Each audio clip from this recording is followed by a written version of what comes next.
नारायणं नमस्कृत्य नरं चैव नरोत्तमं देवीं सरस्वतीं व्यासं ततो जयमुदीरयेत् मूकं करोति वाचालं पङ्गुं लङ्घयते गिरिं यत्कृपातमहं वन्दे परमानन्दमाधवं यत्कृपातमहं वन्दे परमानन्दमाधवं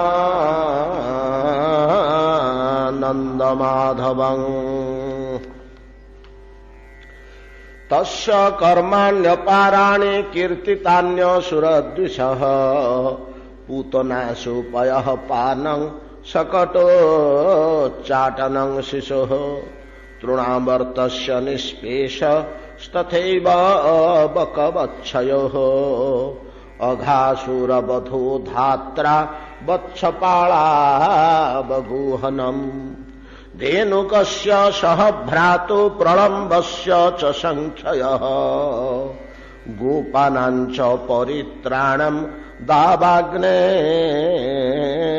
परिसर्पतः दमनं काल्यस्याहे अर्महाहेरनन्दमुख्यणम् व्रतचर्या तो कन्यानं जत्र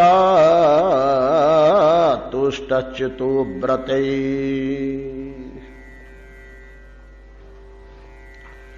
श्रील शुकदेव गोस्वामी सुत गोस्वामी कहते सनकादि मुनिगण श्रवण करंतु केशव ए भगवान श्रीकृष्णଙ୍କର मधुर लीला चरित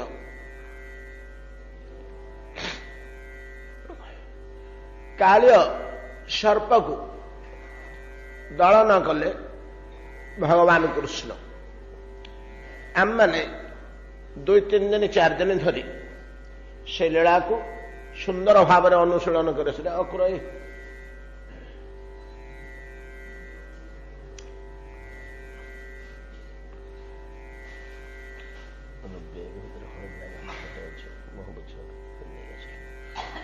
छोट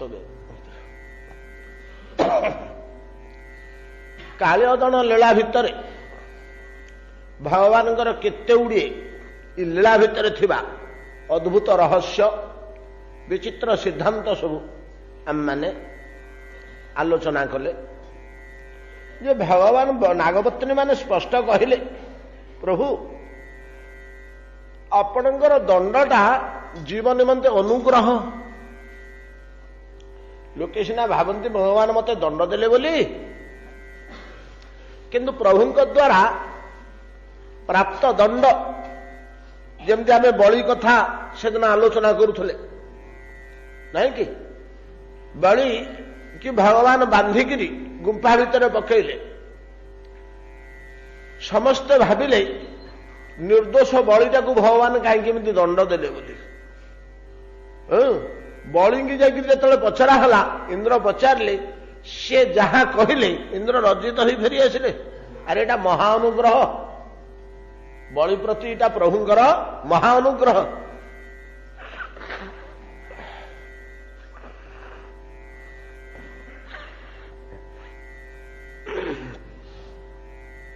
बलि प्रति एटा भगवान महान अनुकंपा महान अनुग्रह ठीक तद्रूप ये नागपत्नी माने कहले कुजन मारे कौन पुण्य करथिला ये ननाथ विद्महि आमे जानी पारुनु हे नाथ आमे जानी पारुनु ये कुजन मारे कौन पुण्य करथिला ए कालिय सर्प आपणकर पादार बिंद मस्तक धरछि कि आश्चर्य कथा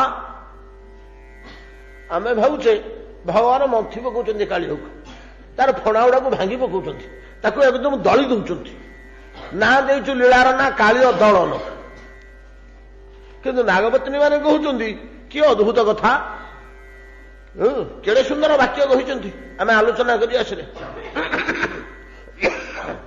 केते केते मुनि ऋषिगण केते मुनि ऋषिगण केते केते काल धरिक तपस्या करुछन्ति भगवान को पादार बिंदु को टिके देखि पकेइबा पे कि भगवान को पादार बिंदु टिके छुई देबा पे भगवान को पादार बिंदु टिके मस्तक स्पर्श करे देबा पे होउची ମିଳୁଛି? ସମ୍ଭବ ହଉନି। ସମ୍ଭବ ହଉନି। ଅନ୍ୟାନ୍ୟ ଜିନିଷ ସିନା ପାଇଯାଉଛନ୍ତି, ପ୍ରଭୁଙ୍କର ଏତାଦୃଶୀ କୃପା ପାଇପାରୁନାହାନ୍ତି, ପାଦସ୍ପର୍ଶ ପାଇପାରୁନାହାନ୍ତି। ଅନ୍ୟର କଥା ଛାଡ଼ମ। ଯଦବଂଶୟା ଚରେ ତପଶ୍ରୀ ଲଳନା। ସାକ୍ଷାତ ବୈକୁଣ୍ଠେଶ୍ୱରୀ ଲକ୍ଷ୍ମୀ ଯାହାଙ୍କର ପାଦରଣ ଟିକେ ପାଇବା ପାଇଁ କି ପାଦସ୍ପର୍ଶ ଟିକେ ପାଇବା ପାଇଁ ଚରେତ ତପ ବିହାୟ କାମନ ସୁଚିରଙ୍ଗ ଧୃତବ୍ରତା, ନାଇଁ କି? କେତେ ସୁନ୍ଦର ଶ୍ଲୋକ କହିଲେ।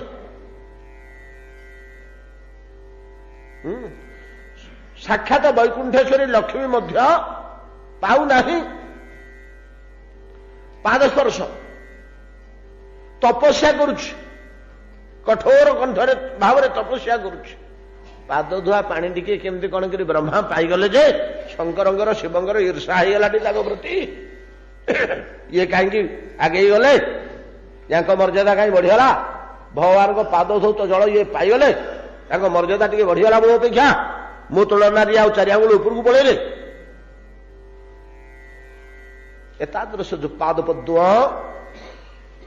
ଏତାଦୃଶ ଯୋଉ ପାଦ ପଦ୍ମ, ଇଏ କି ତପସ୍ୟା କରିଥିଲା ଯେ କଣ ୟା ପ୍ରତି ଆପଣଙ୍କର ଅନୁଗ୍ରହ? କାହିଁକି ଆପଣ ଏତେ ଭଲ ପାଉଛନ୍ତି? କଥାଟା ମିଛ ଅନୁଭବ ହଉନି। କଥାଟା ମିଛ ବୋଲି ଅନୁଭବ ହଉନି। ଭଗବାନ ଆଉ ଗୋଟେ ଆମ ସମସ୍ତଙ୍କୁ ଅଲକ୍ଷ୍ୟରେ ଆଉ ଗୋଟେ କୃପା କରିଛନ୍ତି। ପ୍ରଭୁଙ୍କର ପାଦ ଚିହ୍ନ ମସ୍ତକରେ ଜଗତରେ ଆଉ କାହାର ରହିଛି? ଆଉ କାହା ମସ୍ତକରେ ଭଗବାନଙ୍କର ପାଦ ଚିହ୍ନ ଅଛି? ଆଉ କାହାରି ମସ୍ତକରେ କି ଦେହରେ ଭଗବାନଙ୍କ ପାଦ ସ୍ପର୍ଶ ଚିହ୍ନ ରହିଛି? ଦେଖା ତ ନାହିଁ, ଜଣା ନାହିଁ। କୌଣସି ଦେବତା ନାହିଁ, କୌଣସି ମୁନି ନାହିଁ, କୌଣସି ଋଷି ନାହିଁ। ଗୋଟେ ପର୍ବତ ବୃନ୍ଦାବନରେ ରାଧାରାଣୀଙ୍କର ପାଦ ଚିହ୍ନ ବହନ କରିଛି ଦେଖିବାକୁ ମିଳେ। ତା ନାଁ ହଉଛି ଚରଣ ପାହାଡି। କାମ୍ୟମନ ନିକଟରେ ଗୋଟେ ଛୋଟିଆ ପାହାଡଟିଏ। ସେ ପାହାଡର ଅଧାକୁ ଚଢିଗଲେ ଆପଣ ଦେଖିବେ ପାହାଡ ଅଧାରେ ଗୋଟେ ପାଷାଣ ଅଛି, ତା ଉପରେ ଯୋଡ଼ିଏ ପାଦ ଚିହ୍ନ ଅଛି, ରାଧାରାଣୀଙ୍କ ପାଦ ଚିହ୍ନ। ସେଇ କାଳରୁ ରହିଯାଇଛି। ତା ପଛରେ ବହୁତ ସୁନ୍ଦର କଥା ରହିଛି। ବିଷ୍ଣୁଙ୍କର ପାଦ ଚିହ୍ନ ଗୋଟେ ଗୟାରେ ଆମେ ପାଷାଣରେ ଦେଖିବାକୁ ପାଉ। ଗୟାରେ ଏ ଯୋଡ଼ିଏ ପ୍ରସିଦ୍ଧ ପାଦ ଚିହ୍ନ ଜଡ ପାଷାଣ ଦେହରେ ସିନା ଦେଖିବାକୁ ମିଳେ, ପାଷାଣ ଦେହରେ ଦେଖିବାକୁ ମିଳେ। ଆଉ ବାକି ବିଭିନ୍ନ ସ୍ଥାନରେ ଆଉ ପାଦ ଚିହ୍ନ ତିଆରି କରୁନା। ଆଉ ୟା ଭଳିଆ ପ୍ରସିଦ୍ଧ କି? କିନ୍ତୁ ଗୋଟେ ଜନ୍ତୁ, ଗୋଟେ ଜୀବ ତା ଦେହରେ କି ମୁଣ୍ଡରେ କି ଶରୀରରେ ସିଏ ଭଗବାନଙ୍କର ପାଦ ଚିହ୍ନକୁ ଧରିଛି। ଫେରେ ସେଇଟା ତାର ପୁତ୍ର ନାତି ପରମ୍ପରା କ୍ରମେ ତା ବଂଶର ସମସ୍ତେ ପାଇବେ ସେ ସୌଭାଗ୍ୟଟା। ଏଟା କିଏ ପାଇଛି? ପ୍ରଭୁଙ୍କର ପାଦ ଚିହ୍ନ ମସ୍ତକରେ ଧାରଣ ପୂର୍ବକ କାଳିଅ ନାଗ ବୁଲୁଛି ବିଶ୍ୱରେ। ଦେଖ ମୋର ସାର୍ଟିଫିକେଟ, ମୋର ଯୋଗ୍ୟତା ଦେଖ। ଭଗବାନଙ୍କ ପାଦ ପରଶ ମସ୍ତକରେ ତ ମାତ୍ର 3 ଜଣ ପାଇଛନ୍ତି। ସମୁଦାୟ ପୁରାଣ ଏଇ କଳ୍ପ ନାହିଁ, ଏଇ କଳ୍ପ ନାହିଁ, ଅନ୍ୟାନ୍ୟ କଳ୍ପ ମାନଙ୍କରେ ମଧ୍ୟ କେତେ ବ୍ରହ୍ମାଙ୍କର ଆୟୁଷ ବିତି ଯାଇଥିଲେ ମଧ୍ୟ ଆମେ ଭଗବାନଙ୍କର ପାଦ ଚିହ୍ନ ମସ୍ତକରେ ପାଇବା, ପାଦ ସ୍ପର୍ଶ ମସ୍ତକରେ ପାଇବା ଆମେ ମାତ୍ର 3 ଜଣଙ୍କୁ ପାଉଛୁ। ଜଣେ ସତ୍ୟଯୁଗରେ ଦେଖାଯାଉଛନ୍ତି ମହାରାଜ ବଳି। ଭଗବାନ ତୃତୀୟ ପାଦଟି ତାଙ୍କ ମସ୍ତକରେ ଦେଇଥିଲେ। ଯୋଡ଼ିଏ ପାଦରେ ସ୍ୱର୍ଗ ଆଉ ମର୍ତ୍ତ୍ୟ ଯେତେବେଳେ ହେଇଗଲା, ତୃତୀୟ ପାଦଟି ବଳି ବାହାର କଲେ। ଭଗବାନ କହିଲେ, ବଳି ଜମି ଦିଅ, ଜାଗା ଦିଅ, କୋଉଠି ପାଦ ଥୋଇବି? ନା ପ୍ରଭୁ, ଇଏ ହଉଛି ସେ ଜାଗା, ଆପଣଙ୍କ ପାଦ ସ୍ଥାପନର ଜାଗା। ଏଇ ଖଣ୍ଡିକ ମୋର ଆଉ ଅଛି, ଆଉ କିଛି ନାହିଁ ପ୍ରଭୁ। ଆପଣଙ୍କ ପାଦ ତଳେ ମୋର ସର୍ବସ୍ୱ ସମ୍ପତ୍ତି ଚାଲିଗଲାଣି, ଏଇ ଖଣ୍ଡିକ ମୋର ଆଉ ନିଜ ରହିଅଛି, ନିଅନ୍ତୁ। ଭଗବାନ ଆଗ୍ରହରେ ତା ଉପରେ ପାଦ ଥୋଇଦେଲେ। ये सौभाग्य गोटे से पाई मस्तक प्रभुंर पाद को धारण कर अहल्या नामने कन्याटीए झीटीए से पाषाणी हो पड़ी दंड गुड़ाक परा अनुग्रह दंड गुड़ाक अनुग्रह बड़ बड़ मुनि ऋषि साधु सन्थ हरिभक्त ये जदि दंड दियंती सेटार आमर कल्याण हम या दंडटा को दंड बोली कहुना भगवान को दंड कथा दूरे था महात्मा महापुरुष गुरु पिता एमाने जदि दंड दियंती से दंडटा आमर बहुत अनुग्रह परिणत हम साधु सन्त हरिभक्त जन जदि दंड दियंती से दंडटा सामान्य जिनिस नुहे बहुत उपकारी नारद जेतबेले अभिशाप देले काहकू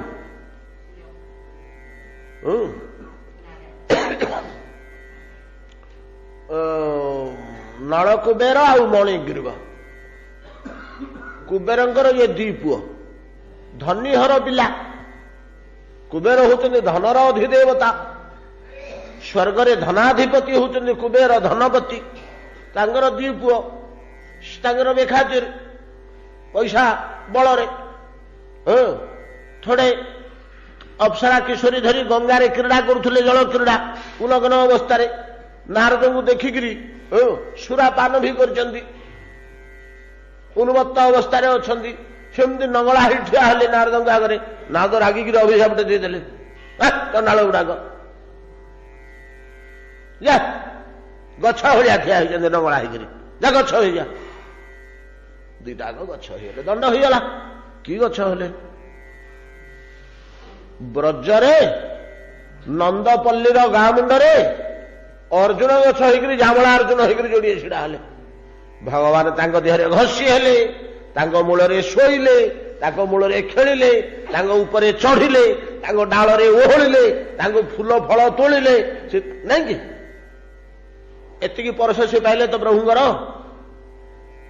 प्रभुंर एतिकी स्पर्श पाइले कि नहीं केते स्पर्श पाइले केते से डालू को कुंडई कर धरचंती जार टिके हाथ बाजिगले देह बाजिगले एतिकी तृप्ति लगी जाउची पूर्व आम आलोचना कर भगवान स्पर्श छुई ना कौन सहज कथा कि अपरांत आनंद गोटे संचरी जीव देहरे से जहाँ भिड़िक धरुंच ओहलुंच गोड़ छंदिक रखुंट ता देहरे कामुड़िक धरी चढ़ुंच तार डाले डाले बुलुंच आउजिक ठिया होती केते सुख से न पाई गछ दुईटा से तले उद्धार हेले कहीकि गले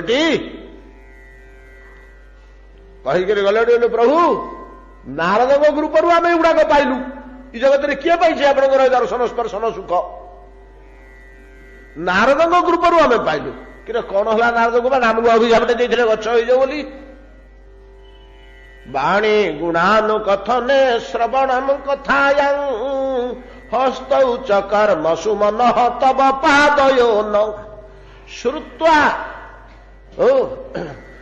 नत्वा शिरः तव निवास जगत स्मरणे दृष्टि सतांग प्रसंगे तु भव तनुना मागुचंती बाणी गुणानुकथने जावला अर्जुन मागुचंती उद्धार होला पर रे प्रभु बाणी गुणानुकथने जन्म जन्म धरी ये जीभ आपण कथा कहू बाणी गुणानुकथने जन्म जन्म धरी ये जीभ आपणकर लीला आपणकर महिमा आपणकर कथा गान करू बाणी गुणानुकथने श्रवणम कथायम जन्म जन्म धरी कान आपण कथा शुणु आउ किछि शुणु न शुणी आ जागतिक कथा किछि न शुणी खाली आपणकर कथा शुणु श्रवणम कथायं हस्तौ च कर्मसु हाथ जोड़ाक खाली आपण सेवा करूँ आउ किछि करबा आवश्यक नहीं ये जन्म जन्म करी आपण सेवा कर हस्तौ च कर्मसु मन तव पाद न मनटा कुआड़े न जाई आपण पाद तले सब था श्रुत्वा शिरः तव निवास जगत प्रणामे ये मुंडटा निरंतर आपण को मुंडिया मारुथु जन्म जन्म धरी तार आ किसी काम नहीं ଭଗବାନ କହିଲେ ଅସ୍ତୁ। ଏ ଆଖି ଯୋଡ଼ାକ ସାଧୁଙ୍କୁ ଦେଖୁଥାଉ। କିରେ ଆଖି ଯୋଡ଼ାକ ସାଧୁଙ୍କୁ ଦେଖିବ ନା? ହଁ ଆଜ୍ଞା। ମୁଣ୍ଡ ମତେ ମୁଣ୍ଡିଆ ମାରିବ, କାନ ମୋ କଥା ଶୁଣିବ, ଜିଭ ମୋ କଥା କହିବ, ହାତ ମୋ ସେବା କରିବ, ଆଉ ଆଖି ଯୋଡ଼ାକ କାହିଁକି ସାଧୁଙ୍କ ଆଡକୁ ଯିବ? ମୁଁ ଭଲ ଲାଗିଲିନି ଆଉ? ନାଇଁ ଆଜ୍ଞା, ଆମେ ଜାଣିନୁ ଆପଣଙ୍କ ଦର୍ଶନରେ କି ଫଳ, ସାଧୁଙ୍କ ଦର୍ଶନରେ କି ଫଳ ଆମେ ଜାଣିଛୁ। କଣ ଜାଣିଛ ନା? ଦେଖୁନାହାନ୍ତି, ଗୋଟେ ସାଧୁଟେ ଦଣ୍ଡ ଦେଲା ଯେ ତାର ପରିଣତରେ ଆପଣଙ୍କୁ ପାଇଲୁ, ଆପଣଙ୍କୁ କୁଣ୍ଢେଇକିରି ଧଇଲୁ, ଆପଣଙ୍କ ସ୍ପର୍ଶ ପାଇଲୁ, ଆପଣଙ୍କ ଆଲିଙ୍ଗନ ପାଇଲୁ। କାହାକୁ ମିଳେ ଭଗବାନଙ୍କ ଆଲିଙ୍ଗନ? କୁ ମୁନି ଋଷି ପାଇଛି, କୁ ସିଦ୍ଧ ମହାତ୍ମା ପାଇଛି, କୁ ମହାପୁରୁଷ ପାଇଛି। ଯେପରି ସାଧୁଙ୍କର ଦଣ୍ଡଟା ଗୁଣରେ ପରିଣତ ହୁଏ, ମହାନ କଲ୍ୟାଣରେ ପରିଣତ ହୁଏ। ସାଧୁମାନଙ୍କର ଦଣ୍ଡ, ସାଧୁମାନଙ୍କର ଦଣ୍ଡ ମହାନ କଲ୍ୟାଣରେ ପରିଣତ ହୁଏ। ଆଉ ଭଗବାନଙ୍କ ଦଣ୍ଡଟା କାହିଁକି ନ ହବ? ସାଧୁଙ୍କର ଦଣ୍ଡଟା ଯଦି ଏତିକି ପରିମାଣରେ ପରିଣତ ହୁଏ, ଭଗବାନଙ୍କର ଦଣ୍ଡ କାହିଁକି ନ ହବ? ଭଗବାନ କାଳିୟକୁ ଯୋଉ ଦଣ୍ଡ ପ୍ରଦାନ କଲେ, ଆଶ୍ଚର୍ଯ୍ୟ ହେଇଗଲେ ନାଗପତ୍ନୀଗଣ। ଆପଣଙ୍କ ଚରଣରୁ ସେ କେମିତି ପାଇଲା? ଆପଣଙ୍କ ଚରଣରୁ କେମିତି ପାଇଲା? ଯାହା ହଉ କାଳିୟ ଏଇ ସୌଭାଗ୍ୟ ଲାଭ କରି କହିଲେ, ପ୍ରଭୁ ଆଉ ଗରୁଡ଼ ମତେ ଦେଖିଲେ ମୁଣ୍ଡିଆ ମାରିବ। ଗରୁଡ଼ ଯେତେବେଳେ ମତେ ଦେଖିବ ମୁଣ୍ଡିଆ ମାରିବ, ଫଣା ବିସ୍ତାର କରିଦେଲେ ପ୍ରଣାମ କରିବ ଆଗେ, ମତେ ମାରିବା ଦୂରେ ଥାଉ, କାହିଁକିନା ଆପଣଙ୍କ ପାଦପଦ୍ମ ରହିଲା ମୋ ମସ୍ତକରେ। ଏ ମହାନ ଚିହ୍ନ ନେଇ କାଳିୟ ରମଣଙ୍କ ଦ୍ୱୀପକୁ ଗଲା। କାଳିୟ ରମଣଙ୍କ ଦ୍ୱୀପକୁ ଯେତେବେଳେ ଗଲା, ସେ କେମିତି ଗଲା? ନାଗପତ୍ନୀ ମାନେ କହିଲେ, ପ୍ରଭୁ ଆମର ଗୋଟେ ଲାଳସା ଅଛି, ଦିଅନ୍ତୁ, ବଡ଼ ଆମର ଇଚ୍ଛାଟା ହଉଛି। ନା କଣ ଲ? ନା ଆମେ ଟିକେ ଆପଣଙ୍କୁ ବେଶ କରିଦେବୁ। ଭଗବାନ କାହାଙ୍କର ଗଭୀର ଲାଳସାକୁ ତ କ୍ଷୁର୍ଣ୍ଣ କରନ୍ତିନି, ବେଶ କରିଦେବ ନା? ହଁ, ଆମ ଘରେ ବହୁତ ମହାର୍ଘ ଜିନିଷ ଅଛି, ବଡ଼ ଅମୂଲ୍ୟ ପଦାର୍ଥ ମାନେ ଅଛି, ଆମେ ଟିକେ ଆପଣଙ୍କୁ ବେଶ କରିଦେବାକୁ ମନେ ହଉଛି। କାହିଁକି ନା ଆପଣଙ୍କର ଯୋଉ ମଧୁର ମୂର୍ତ୍ତି, ଯୋଉ ମନୋହର ତନୁ, ଏଡ଼େ ସୁନ୍ଦର ବିଗ୍ରହ, ଏକୁ ବେଶ କରିଦେଲେ କେମିତି ସୁନ୍ଦର ଦିଶିବ, ଆମେ ଟିକେ ଦେଖନ୍ତୁ। ନା ହଉ କର। ସାଙ୍ଗେ ସାଙ୍ଗେ ନାଗକନ୍ୟା ପତ୍ନୀଗଣ ବିଭିନ୍ନ ପ୍ରକାର ନାଗ ଜାତୀୟ ମଣି, ନାଗମାନଙ୍କର ଯୋଉ ମଣି ସବୁ ଥାଳି ଥାଳି ଉପହାର ଧରିକିରି ଆସିଥିଲେ, ସେ ମଣିମାଳା ମଣିରେ ସଜେଇ ଦେଲେ ତ କୃଷ୍ଣଙ୍କୁ। ସେଇ ଯୋଉ ନରଘନ କାନ୍ତି ପୀତାମ୍ବର, କୋଉ କୋଉ ମଣି, ନୀଳମଣି, ଲୋହିତ ମଣି, ପୀତାମ୍ବର ଉପରେ କେମିତି ଚମକିବ, ନୀଳାଭ ଶରୀରରେ ବାଜୁବନ୍ଧ ପ୍ରଭୃତି, କିରୀଟ ପ୍ରଭୃତିରେ କୋଉ କୋଉ ମଣି ଶୋଭା ପାଇବ, ସର୍ପ ଜାତୀୟ ମଣି ଓ ମହାର୍ଘ ବସ୍ତ୍ର, ବସ୍ତ୍ର ଆଉ ଭୂଷଣରେ ଗୋଟେ ଏମିତି ଗୋଟିଏ ସୁନ୍ଦର ବେଶ କରିଦେଲେ ନାଗକନ୍ୟା ମାନେ, ଭାଗବତରେ ବର୍ଣ୍ଣନା ଅଛି। ଏବଂ ଭଗବାନ କୃଷ୍ଣ ସେଇ ମୂର୍ତ୍ତିରେ ବେଶଭୂଷା ହେଇ କାଳିନ୍ଦୀ ହ୍ରଦ ଭିତରୁ ଯେତେବେଳେ ଆସି ପହଞ୍ଚିଲେ, ବାହାରେ ବାହାରେ ସବୁ କିଏ ଅପେକ୍ଷା କରିଛନ୍ତି? ଅର୍ଦ୍ଧ ପ୍ରାଣ ଅବସ୍ଥାରେ, କାହାର ପ୍ରାଣ ଅଛି, କାହାର ଛାଡିବାକୁ ପହଞ୍ଚିଲାଣି। ବାଳକ ଗୁଡ଼ିକ, ଗୋରୁ ଗୁଡ଼ିକ ମୂର୍ଚ୍ଛିତ ହୋଇପଡ଼ିଛନ୍ତି, ବାଳକ ଗୁଡ଼ିକ ମୂର୍ଚ୍ଛିତ ହୋଇପଡ଼ିଛନ୍ତି, ଅନ୍ୟମାନେ ସମସ୍ତେ ଅର୍ଦ୍ଧମୃତ ହୋଇଛନ୍ତି। ନାଇଁ କି? ଗୋପରେ ଆଉ ସେଦିନ କିଏ ଅଛନ୍ତି କି? ଆବାଳ ବୃଦ୍ଧ ବନିତା ସମସ୍ତେ ପରା ପଳେଇ ଆସିଥିଲେ କୂଳକୁ, କାଳିନ୍ଦୀ କୂଳକୁ ସମସ୍ତେ ପଳେଇ ଆସିନଥିଲେ କି? ସମସ୍ତେ ପଳେଇ ଆସିଥିଲେ। କିଏ ଗୋଟିଏ ନାହିଁ ବ୍ରଜପଲ୍ଲୀରେ। ଖଣ୍ଡେ ଦୂର 5-7 କିଲୋ 8 କିଲୋ 10 କିଲୋମିଟର ହବ କାଳିନ୍ଦୀ ହ୍ରଦ ଯୋଉ ନନ୍ଦଙ୍କ ଗୋଷ୍ଠ, ସବୁତକ ସମସ୍ତେ ସ୍ପଷ୍ଟ ଶବ୍ଦଟେ ଅଛି, ଆ ବାଳ ବୃଦ୍ଧ ବନିତା, ବୁଢା ବୁଢୀ ପିଲା ଛୁଆ ସମସ୍ତେ ପଳେଇ ଆସିଛନ୍ତି, କେହି ଗୋଟିଏ ନାହାନ୍ତି। ଆଉ ଗାଈ ଗୁଡ଼ିକ ତା ଆଗରୁ ଆସିଥିଲେ। କାଳିନ୍ଦୀ କୂଳରେ ସମସ୍ତେ ଅର୍ଦ୍ଧପ୍ରାଣ ହେଇ ଚାହିଁଛନ୍ତି। ଏଡ଼େ ବଡ଼ କାଳିଅ ନାଗ ଭୟଙ୍କର, ଯାହା ବିଷର ପ୍ରଭାବରେ ପାଣିକି ଛୁଇଁଦେଲେ ମଣିଷ ମରିଯାଉଛି, ସେ ନାଗ ସ୍ୱୟଂ ଗୁଡେଇକିରି ଧରିଛି କୃଷ୍ଣଙ୍କୁ। କୃଷ୍ଣ ହଲଚଲ ହୋଇପାରୁନି, ଆଖି ତରାଟି ଦେଲାଣି, ସେ ଭିତରେ ରହିଛି, ତାର ବନ୍ଧନ ଭିତରେ ଏ ଅବସ୍ଥାରେ ଥିଲା।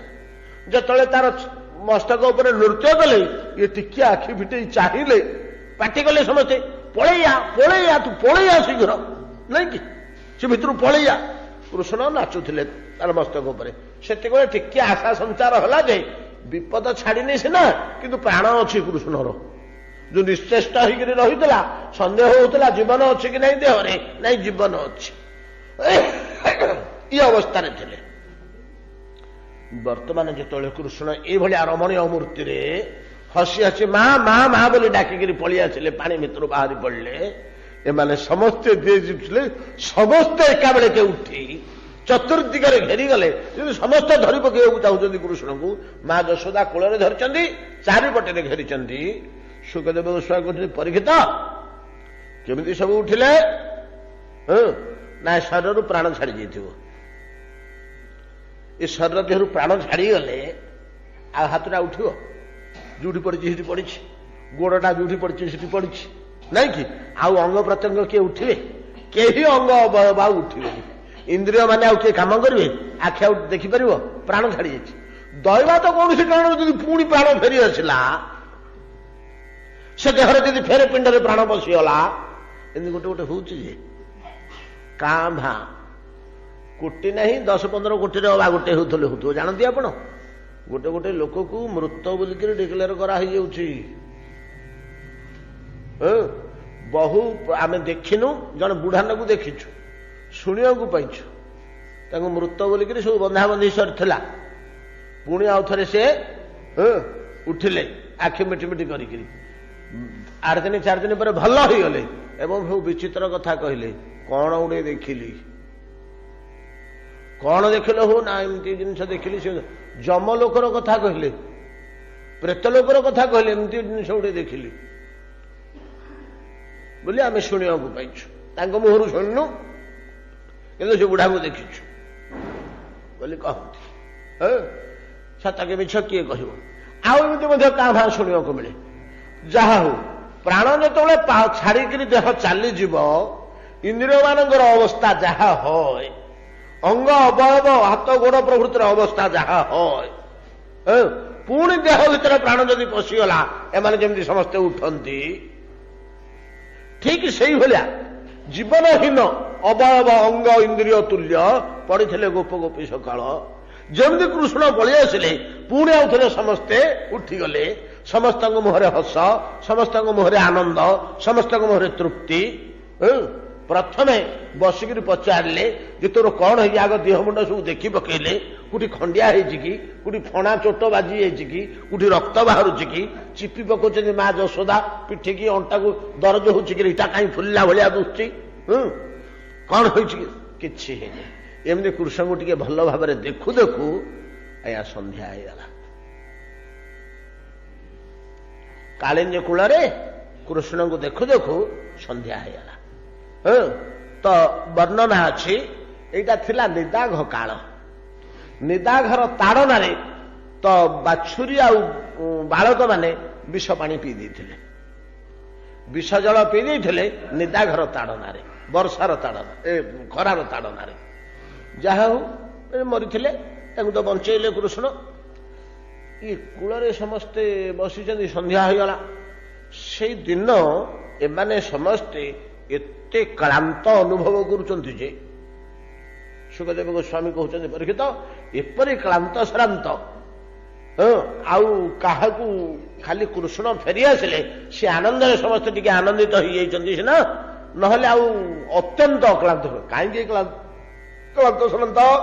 ନା ଗୋଟିଏ ଜିନିଷ, ସେ ଦିନ ତମାମ କେହି ଖାଇନାହାନ୍ତି, କେହି ପିଇ ନାହାନ୍ତି। ଇଏ ତ ସକାଳ ଓଳି ଯିଏ ଯାହା କାମ କରୁଥିଲେ, 12ଟା ବେଳକୁ ଖାଇବା ସମୟର ଅଳ୍ପ ସମୟ ପୂର୍ବରୁ ତ ସବୁ ବ୍ରଜପଲ୍ଲୀର ଉତ୍ପାତ ଦେଖିବାକୁ ମିଳିଲା। ଉତ୍ପାତ ତଳେ ଦେଖିଲେ ତ ସମସ୍ତେ ନନ୍ଦଙ୍କ ଘରକୁ ଦୌଡ଼ି ଆସିଲେ, କଣ ଖାଇବେ ପିଇବେ, କିନ୍ତୁ କୃଷ୍ଣ କାହିଁ, କୃଷ୍ଣ କେମିତି ଅଛି, କାହିଁକି ଉତ୍ପାତ ଗୁଡାକ ଅଶୁଭ ଲକ୍ଷଣ ଗୋଟେ ଦୁଶୁଛି। ତ କୃଷ୍ଣ କାହିଁ? ନା କୃଷ୍ଣ ବଣକୁ ଯାଇଛି, ଫେରେ ବଳରାମ ଆଜି ଯାଇନି। ସମସ୍ତେ ବିଗିଡ଼ିଲେ ବୋଲେ କି କଥା ହେଲା? ବଡ ଭାଇଟା ଯାଇଥାନ୍ତା ବୋଲେ ବା ସମ୍ଭାଳିଥାନ୍ତା ଭଲ ମନ୍ଦ କିଛି ଗୋଟେ ହେଲେ। ଭାଇଟା ଯାଇନି, ବଡ ଭାଇଟା ଯାଇନି, କୃଷ୍ଣଙ୍କୁ ତୁ କାହିଁକି ପଠଉଥିଲୁ? ଯଶୋଦା ଏକୁଟିଆ ସମସ୍ତେ ବିରକ୍ତ ହେଲେ। ସେଇଠୁ ତ ସମସ୍ତେ ଦୌଡ଼ିଲେ ଆଉ ବଣ ଭିତରକୁ। ଆଉ କୋଉଠି କୃଷ୍ଣ ଅଛି ଆମର? ଆଉ କାହିଁକି ଉତ୍ପାତ ସବୁ ଦେଖାଯାଉଛି? କଣ ତାର ଭଲ କି ମନ୍ଦ ବୋଲି ଦୌଡ଼ିଲେ ସମସ୍ତେ। ଆଉ ଦୌଡ଼ିକିରି ଆସିଲେ। ଯେତେବେଳେ ଦୌଡ଼ିକିରି ଆସିଲେ ପାଦ ଚିହ୍ନକୁ ଲକ୍ଷ୍ୟ କରି ଆସିଲେ। ଯୁଆଡେ କୃଷ୍ଣ ଯାଇଛନ୍ତି ପାଦ ଚିହ୍ନ ଗୁଡାକ ଧ୍ୱଜ ବ୍ରଜ ବଜ୍ର ଅଙ୍କୁଶ ସବୁ ପାଦ ଚିହ୍ନ ପଡିଛି। ଆସି କାଳିନ୍ଦ କୂଳରେ ତ ଦେଖିଲେ ଏମିତି ଅବସ୍ଥା। ସମସ୍ତେ ତ କାନ୍ଦୁଛନ୍ତି ସେତେବେଳୁ। ଆଉ କଣ ବାଡେଇ ପିଟି ହେଇ କାନ୍ଦୁଛନ୍ତି। ଆଉ ନିରନ୍ତର ଆଖିରୁ ଲୁହ ଝରୁଛି। କେଡେ କଥା ହେଲା, କେଡେ କଥା ହେଲା, କେଡେ କଥା ହେଲା। ଆମ କୃଷ୍ଣର କି ଅବସ୍ଥା ହେଇଗଲା। ଆଉ ଏ ଯୋଉ ଦୁଃଖ, କ୍ଷୁଧା, ତୃଷା, ତା ସାଥିରେ ମହାନ ଦୁଃଖ, ଏଥିରେ ସେମାନଙ୍କର ଶରୀର ଏକଦମ ବଳହୀନ ହୋଇ ପଡିଛି। ଆଉ କ୍ଳାନ୍ତ ଶ୍ରାନ୍ତ ହେଇଯାଇଛନ୍ତି। ଶୋକ ଦୁଃଖରେ ଭାଙ୍ଗି ପଡିଛନ୍ତି। କାହାର ଆଉ ଚାଲିବାକୁ ବଳ ନାହିଁ। କାହାର ଆଉ ଚାଲିବାକୁ ବଳ ନାହିଁ। କେବଳ କୃଷ୍ଣଟି ଫେରି ଆସିଛି ଭଲରେ। ଟିକେ ମନଟି ଶାନ୍ତ ଅଛି। ସବୁ ବୃଦ୍ଧ ବୃଦ୍ଧ ଗୋପମାନେ ବିଚାର କଲେ। ଅନ୍ଧାର ହେଇଗଲା। ବଣ ରାସ୍ତା ଭଲ ମନ୍ଦ ଅଛି। ବାଟରେ କିଏ କୁଆଡେ ବୁଲିବେ, କିନ୍ତୁ ଆମେ ଅଳ୍ପ ଲୋକ ନୁହଁ। ଛୋଟ ପିଲା ଛୁଆ ଅଛନ୍ତି। ଭୋକ ଉପାସରେ ହଉ ପଛେ ଆଉ ଦେହ ମୁଣ୍ଡ ମଧ୍ୟ ଉଠୁନି, ଗୋଡ ହାତ ଆଗକୁ ଯାଉନି, ଚାଲିକିରି ଯାଇପାରିବାନି। ଆଜି ରାତିରେ ଏଠି ଶୋଇପଡ଼ିବା କାଳିନ୍ଦୀ କୂଳରେ। ଖରାଦିନ ତ, ସୁଲସୁଲିଆ ପବନ ବହୁଛି, ଥଣ୍ଡାଳିଆ ଲାଗୁଛି। ଏଇଠି ଶୋଇପଡ଼ିବା। ସକାଳୁ ଉଠିକିରି ଆଲୁଅ ହେଲେ ଯିବା ଆଉ ଘରକୁ। ଏହା ବୋଲି ସମସ୍ତେ ନିଷ୍ପତ୍ତି ନେଲେ। ନିଷ୍ପତ୍ତି ନେଇ ସେଇଠି ଶୋଇପଡ଼ିଲେ। କୋଉଠି? ସେଇ କାଳିନ୍ଦୀ କୂଳରେ, ତାରି ହୁଡାରେ। ସେଠି ସମସ୍ତେ କୃଷ୍ଣଙ୍କୁ ମଝିରେ ଶୁଆଇ ଦେଲେ। ଯଶୋଦା କୋଳରେ ଧରି କୃଷ୍ଣଙ୍କୁ ଶୋଇଲେ। କୃଷ୍ଣ ବି ଶୋଇପଡ଼ିଲେ। ଆଉ ବଳରାମ ବି ତାଙ୍କ ପାଖରେ ଶୋଇଲେ। ବାଡି ଫାଡି ସବୁ ପାଖ ମୁଣ୍ଡ ପାଖରେ ରଖି ଧରି ଭଲ ମନ୍ଦ ରାତି ଯାନା ଆଉ କଣ ସବୁ ତାକୁ ଦେଖି ତା ପାଖକୁ ସବୁ ଗୋପ ଗୋପୀ ସମସ୍ତେ ସେଠି ଶୋଇପଡ଼ିଲେ। ଆଜ୍ଞା ଦିନାକ ତ ପ୍ରାଣହୀନ ଅବସ୍ଥାରେ ଥିଲେ। ଦେଖୁ ଦେଖୁ ଦେଖୁ ଦେଖୁ ଥଣ୍ଡା ପବନ ଟିକେ ଏତେ ବାଜିଲା। ଆଉ ଗୋଟେ ସନ୍ତୋଷ ହେଇଯାଇଛି ତ, କୃଷ୍ଣ ଫେରି ଆସିଛି ଭଲରେ। ଗୋଟେ ତୃପ୍ତି। ଦେହଟା କ୍ଳାନ୍ତ, ମନଟା ତୃପ୍ତ ଥିବ ବୋଲି ସେଦିନ ଆଜ୍ଞା ଯୋଉ ନିଦ ନାଇଁ କି? ମନଟା ଖରାପ ଥିଲେ ନିଦ ହବନି। ଦେହଟା କ୍ଳାନ୍ତ ହେଇଥିବ କିନ୍ତୁ ମନଟା ଆନନ୍ଦ ଥିବ। ୟା ଭିତରେ ଯୋଉ ତୃପ୍ତିକର ନିଦ, ଗାଢ ନିଦରେ ସମସ୍ତେ ଶୋଇପଡ଼ିଲେ। ଠିକ ରାତି 12ଟା 1 ହବ। ଚଡ଼ ଚଡ଼ ଚଡ଼ ଚଡ଼ ଚଡ଼ ଚଡ଼ ଶବ୍ଦ ଶୁଭିଲା। ଆଉ ବୁଢା ବୁଢା ଗୌଡ଼ ଯୋଉମାନଙ୍କ ନିଦ ଟିକେ ପତଳା, ସେମାନେ ବେଶୀ ଶୁଣେ, ସେ ସବୁ ବୁଢା ବୁଢା ସବୁ ବାହାର ପାଖକୁ ଶୋଇଥିଲେ। ପିଲା ଗୁଡାକ ଡରିକିରି ଭିତରେ ଶୋଇଥିଲେ। ସେମାନଙ୍କ ଦେହରେ ତଳେ ଘାସ ବାଜିଲା, ଚଡ଼ ଚଡ଼ ଶବ୍ଦ ଶୁଭିଲା। ଉଠିକିରି ଚାହିଁ ଦେଲେ। କୋଳାହଳ ତ ଗୋଟେ ଉଠିଲା, ହୋ ହୋ ହୋ ହୋ, ଖାଲି କୋଳାହଳ। କଣ ହେଇଛି? ଅରଣ୍ୟରେ ଲାଗିଯାଇଛି ନିଆଁ। ଆଉ ବୃନ୍ଦାବନର ସେ ଅରଣ୍ୟରେ ନିଆଁ ଲାଗିଯାଇଛି। ଚତୁର୍ଦିଗରେ ଭୟଙ୍କର ଅଗ୍ନି, ଆକାଶକୁ ବ୍ୟାପିକିରି ଶିଖା। ସେ ଫେରେ କେମିତି ଆସୁଛି? ଚତୁର୍ଦିଗରୁ। ଏ କାଳିନ୍ଦୀ କୂଳକୁ ଲାଗିକିରି ହେଲେ ଶୋଇଥାନ୍ତେ, ସେ ପାଖଟା ଜଳ ଥାନ୍ତା। ଖଣ୍ଡେ ବାଟ ପଳେଇଛନ୍ତି ସୁବିଧା ପଡିଆ ଦେଖିକିରି। ଚତୁର୍ଦିଗରେ ଅରଣ୍ୟ, ମଝିରେ ପ୍ରାନ୍ତରରେ ଗୋପ ଗୋପୀ ମାନେ ଶୋଇଛନ୍ତି। ଚତୁର୍ଦିଗରୁ ଲାଗିଗଲା ନିଆଁ। ଯେମିତି ନିଆଁ ଚତୁର୍ଦିଗରୁ ଲାଗିଲା, ସମସ୍ତେ ବ୍ୟାକୁଳ ହୋଇକିରି ଉଠିଲେ। ହୁ ହୁଆ ଶୁଣି ନିଦ ବାଳିରେ ଉଠିକିରି ତ ଦେଖି ଦେଇଛନ୍ତି। ଆଉ ତ 10-25 ମିନିଟ୍ ଭିତରେ ସବୁ ତକ ପୋଡିକିରି ପାଉଁଶ ହେଇଯିବେ। ଆଉ କଣ? ଯୋଉ ପ୍ରକାରରେ ଅଗ୍ନି ବ୍ୟାପି ଆସୁଛି, ଅରଣ୍ୟର ଶୁଖିଲା କାଠ ପାଠ, ଖରାଦିନଟା ତ ଶୁଖିଲା କାଠ କୁଟା ପତ୍ର ଇତ୍ୟାଦି ସବୁ ଜଳି ଯାଉଛି। କଞ୍ଚା ଗଛ ମଧ୍ୟ ଜଳି ଯାଉଛି। ଦାବାଗ୍ନି। ଆଉ ଏଟାକୁ ଦାବାଗ୍ନି କହନ୍ତି।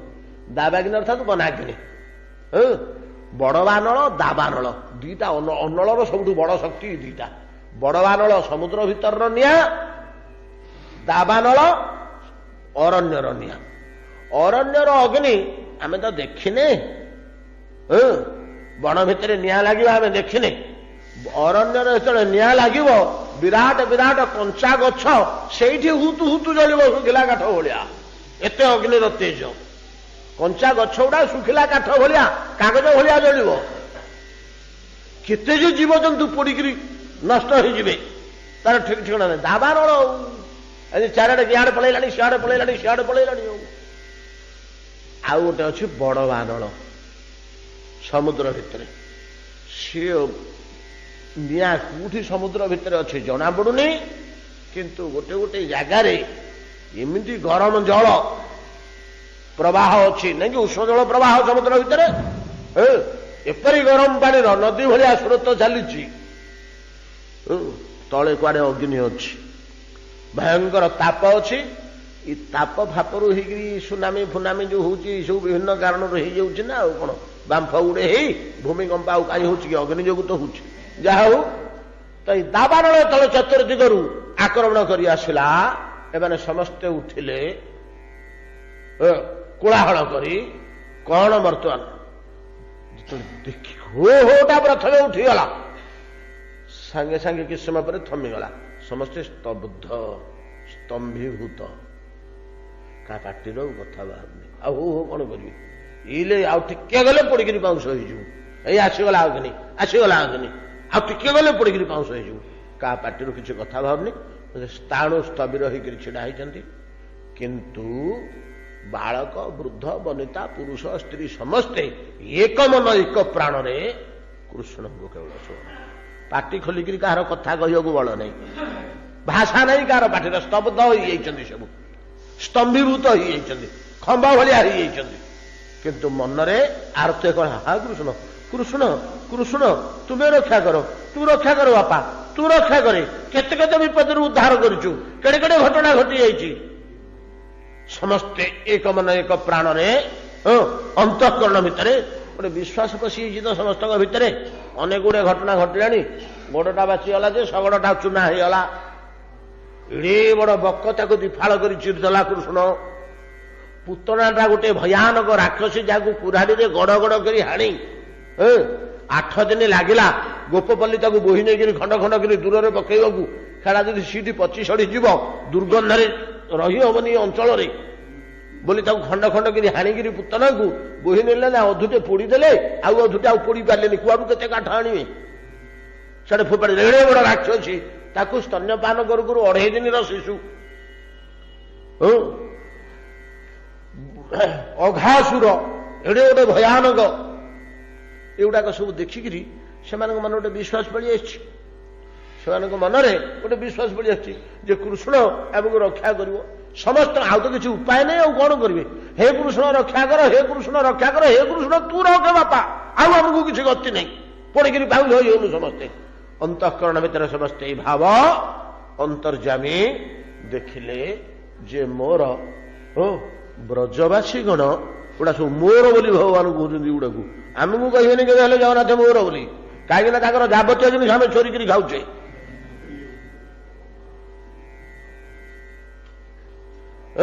କିନ୍ତୁ ବ୍ରଜବାସୀ ମାନଙ୍କୁ କୃଷ୍ଣ କହୁଛନ୍ତି ଗୁଡିକ ମୋର। କାହିଁକି ମୋର ବୋଲି ଲୋକ ବୋଲି କହୁଛନ୍ତି ନା, ଏମାନେ ସମସ୍ତେ କୃଷ୍ଣଙ୍କୁ ମଧ୍ୟ ମୋର କରିଛନ୍ତି।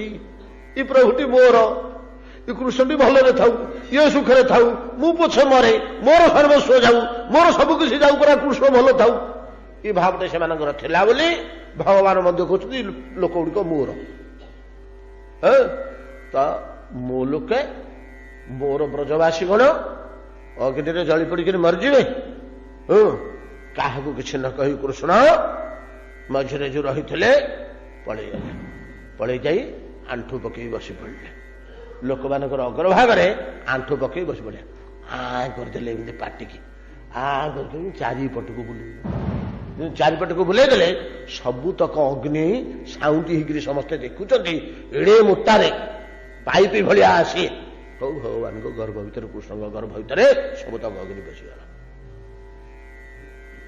ଚତୁର୍ଦିଗର ସବୁତକ ଅଗ୍ନି ସାଉଁଟି ହେଇ ଆସି ଦୀର୍ଘାକାରରେ ନଳ ଭଳିଆ ସବୁ ପଶିଗଲା। ସବୁ ତକ ପୁଛି ଭିତରେ ପଶିଗଲା। ଯେମିତି ଅଗ୍ନି ନିର୍ବାପିତ ହେଇଗଲା, ଯାହା ତ ଏମାନେ ଡରି ମରିଥିଲେ, ଏତେ ଥିଲେ ମରିବେ ବୋଲିକିରି, ପୋଡି ମରିଯିବେ ବୋଲି ଘଟଣା ଦେଖିଦେଲେ, ଆଉ ଟିକେ ସ୍ତବ୍ଧ ହେଇଗଲେ। ରାତିଟିଆକ ସେମିତି ଆଣ୍ଠୁରେ ହାତ ବାନ୍ଧିକିରି ବସିଛନ୍ତି ସବୁ ବୁଢା ବୁଢୀ ପିଲା ସମସ୍ତେ। କଣ ଘଟଣା, କଣ ଏ ଘଟଣା? ଆଉ କି ନିଦ ହବ? ଯାହା 2-4 ଘଣ୍ଟା ଶୋଇପଡିଥିଲେ। ଆଉ ନିଦ ହଉନି। ପରସ୍ପର ଭିତରେ ବସି କଥା ହଉଛନ୍ତି। ପରସ୍ପର ଭିତରେ ବସି କୃଷ୍ଣଙ୍କର ବିଭିନ୍ନ ଲୀଳା ସବୁ କଥା ହଉଛନ୍ତି। ସମସ୍ତଙ୍କ ଅନ୍ତଃକରଣରେ ସେଦିନ ଗୋଟେ ଭାବ ଆସିଗଲା ଯେ ଏ କୃଷ୍ଣ ବଳରାମ ଯୋଡ଼ାକ, ୟାଙ୍କୁ ସିନା ଆମେ ଆମ ଘରର ପିଲା ବୋଲିକିରି କହୁଛେ, ୟାଙ୍କୁ ସିନା ଆମେ ଆମ ଘରର ପିଲା ବୋଲିକିରି କହୁଛେ, ଇଏ ଗୁଡାକ ମଣିଷ ପିଲା ନୁହନ୍ତି। ये दिजन कौन से महान देवता, कौन से महान शक्ति, कौन सी देवता बोली तो से ग्रहण कर मनुष्य रूप में आसिक लीला कर जोड़े बड़ टाणुआ देवता कौ देवता से धरी पार ना दीज किए महान देवता आसिक आमर घरे पुत्र भाया अच्छा आम कौन करवा था ये समस्ते ग्रहण कर किए जड़े दीज देवता यार आम घर पिला बोलिक लोभ स्नेह छाड़ी पार ना देवता बोलिक भय दुशा देवतार लक्षण किसी दुशुनी ठीक मनुष्य पिला भाया भोक हेले कांदुंट नाचुंट अड़ी कर गड़ुंट खेल कौतुक कर दुष्टामी बदमाशी कर ठीक मनुष्य पिला भाया जना पड़ुची ये देवता बोली कौन से लक्षण पाखे देखा जाऊनी किंतु ब्रजवासी माने समस्त निर्णय करने जे ये कौन से महान देवता आसी अवतीर्ण होती मनुष्य रूप से लीला खेला कर ये साधारण मनुष्य नुहंती। ये प्रकार जो समस्ते आलोचना कथावार्ता चली आ तो निद होनी आउ 2 घंटा 3 घंटा राति पाइब तारा को देखुं चंद्र को देखुं आउ केते बेल हम किए टे गड़े बड़ी होती किए से हाइट लेखे मार्च छोट पिला गुड़ा शुई पड़े आउ थे निद होगा तो नंद कौन कले 2-4 जन बुढ़ा बुढ़ा गौड़ को डाकिले 2-4 जन बुढ़ा बुढ़ा गौड़ को डाकिले नंद राजा समस्ते मानती समस्ते गले ये जो दल बसी ये दल गंड 10-25 हाथ टिके दूर को बढ़ेले बोले बस बस ये बसिले 10-25 जन बसिले से बुढ़ा बुढ़ा हाँ कौन गोटे नंदराजा डाकी कौन विशेष जिन आलोचना के शुण जो कथा केबे कही नथिली तम मानू कहूँ जो कथा केबे मु कही नथिली से कथा कहूँ दिने मु बसीची से दिन आउ गोठरू घर को पड़ी आसता है कौन एमती गोटे पर्वपर्वाणी थाए दैवा तो गर्ग ऋषि आसी पहुंची गले तांकर पुरोहित गर्ग ऋषि गर्ग ऋषि से जमी देखी पकईले मु भल मंद दिन में गुरु महाराज घर को आसुच्चंदी हेरी निज आड़ू फेरे मुझे डाक नी कि निमंत्रण करनी सी पलि आसुच्चंदी ओहो भाग्य मोर केड़े सौभाग्य जे मो प्रति कृपा हो जाइए दुडिली दांडू को देखी देखी लंब ही पाद तले पड़ली ओहो सौभाग्य ओहो सौ स्वागतम स्वागतम कर डाकी आनी घर को गोड़ हाथ सुंदर रूपे धोई देकर भक्ति तद्गत चित्तरे आसन में बसैली किड़े खुशी लगला जहाँ टे फलमूल क्षीर छेना सर टे खावा देली तृप्ति सतोष माने आहे नंद बाटे जाऊली गोटे कार्य जे अबेल होगला आुआड़े जी टे क्लांत श्रांत लगला टे बोली जाऊ टे नंद घर को पलैबी टे घंटे अध घंटे बसिक विश्राम करी कौन टे पिया पी करी जी अबेलाटा होगला ये बोली तुम घर गुले आज्ञा असाधारण कृपा मो प्रति अहेतुक कृपा सी तो सी सन्तुष्ट हो गर्ग किसी तो भी काम नाला घंटे अध घंटे विश्राम करेंगे फिर बस एण तेणु 2-4 पद कथा पड़ू पड़ू ये नंदकर तो गोटे निरंतर खाली कृष्ण चिंता से कृष्ण विषय किसी कौन कहू कहू तो नंद कहते बसिक अरण्य भितर 10-25 जन गोप को गर्ग मुनि भाई मैंने मत जहा कहले से दिन मु पेटे लुचेक रखी क्या कहबी मत कहले आए नंद तुमर ये जो कृष्ण बलराम 2 जन पुओ एमाने पुओ नुहंती ना हो आज्ञा झील नुह 2टा आग पुओ ना नाई हो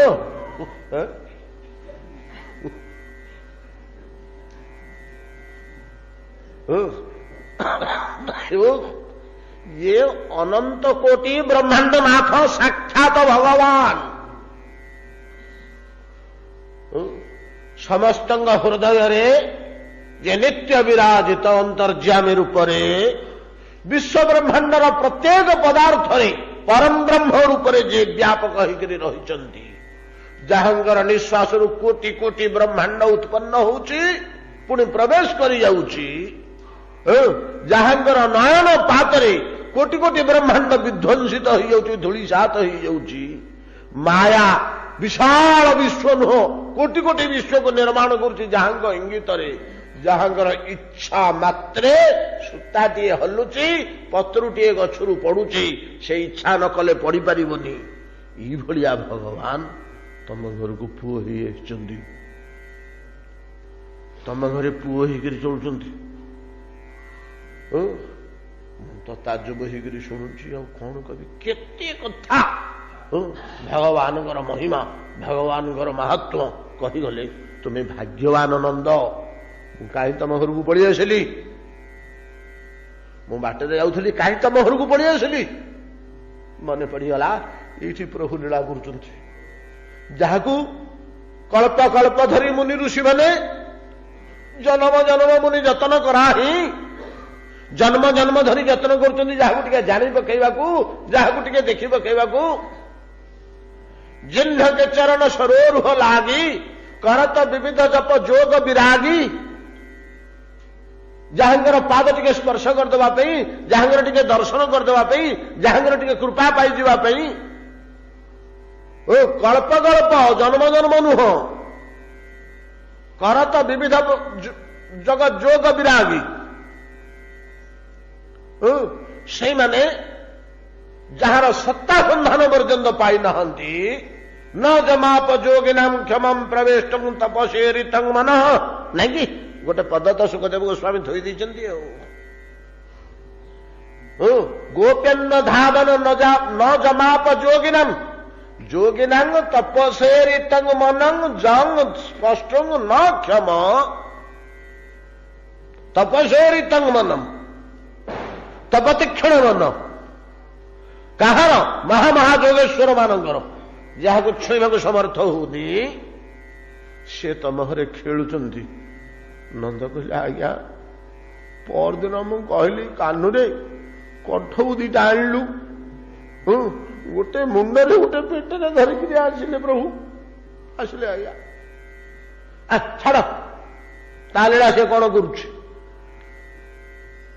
नंद कहले कठौ दीटा आणे रे बापा नंद गोष्ठी को पड़े कृष्ण तांग पाखे पाखे बाबा बाबा होती पाखे पाखे अच्छा बापा मो कोली आण बापा मो कोली आण आसला बेलू बाबा मत नबनी तू आगे बड़ हो जा बापा ते सांगे नेबी तो छोट पिला सप अच्छी बाघ अच्छी बन रे नाई मुझीनि सप अच्छी मुझीनि कृष्ण कहते बापा गलु मोर कठौ दीटा स्नेह कहते गलु मोर कठौ पिंधिक जी बाण को कंटा खुंच अच्छी गलु कठौ दीटा आणिमु दौड़िले कृष्ण बाबा कहले दौड़िले अरे रहरे रहरे आनबे नाई गोटे धरचंदी पेटे जाकिकी गोटे मुंडरे धरचंदी पितांकर कठौ पादुका एमती धरिकी आसिले प्रभु छाड़ से सेमती कौन कर तमें बुझो सी बुझे छुड़ा आम विचार कले ता भर नाना कथा बाहर आम पंडितिया लोक आम बुद्धि अलगा तमें भावुक लोक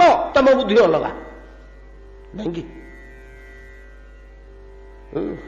एमतीका अवस्था से दिन रात कहू कहू कृष्ण कथा कहू कहू नंद अरण्य भितर जहा गर्गमनी घट शुणी प्राय रात्रि पाही आसला पूर्व दिग आलोकित हला अरुणोदय हला समस्ते एका बेलके उठिले कृष्ण सह कृष्ण कहले सैठी मुह धुआ से पानी रे गाधुआ से पानी मध्य मध्य पी दियो किसी असुविधा नहीं आउ भी सब किसी नहीं आस मु आग पीऊँ देख कि नहीं डरिक लोके बसुना विषय गुड़ा आज पर्यटन था तो डरिक भितर बसुना अमृत हो कृष्ण श्रीअंग स्पर्श अमृत हो फिंगिले दी चारि अनुरा देखे किसी पीले बुटिले डैले नाचले जोड़ तीन सांग को घोषाड़ी नहीं पुरेले सी तो मरुनी तू कहीं मरजु बुढ़ीटा हालू डरचु गाधुआ समस्त को गाधुआ पधुआ करेले से जल दांत फांत घषिले समस्त स्नान पान कले गोटे गोटे गोटे गोटे घर को गले ए प्रकार कालिय दंडन लीलार शेष एमती गुड़िए चमत्कार जिनस से दिन रात रही समय होगलानी प्राय 7:15 आ गोटे लीला जदि आम धरवा ताको सारी पारे तार उपक्रमाणी कहीं आमको 15-20 मिनिट लगे एतिक आज भागवत विश्राम करूँ आसंता काली परवर्ती प्रसंग देखा भजनिताय गौर राधे श्याम।